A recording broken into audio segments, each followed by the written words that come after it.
नमस्कार जय जगन्नाथ। आज आम प्रेजेंट टेंस विषय जानिबा। उदाहरण सहित मो भात खाए। 1 प्रेजेंट इंडेफिनाइट और सिंपल। ए मो भात खाए I eat boiled rice. B मो भात खाए नहीं I do not eat boiled rice. C मो भात खाए कि do I eat boiled rice.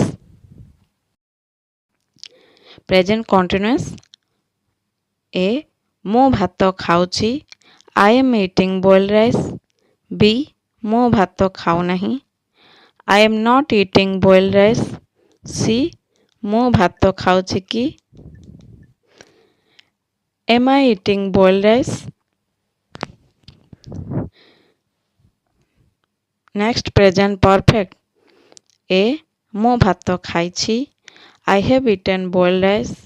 B मो भात खाई नहीं I have not eaten boiled rice.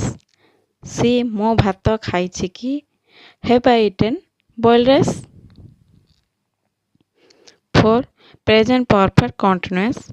ए मो भात खाई आसुअछि I have been eating boiled rice.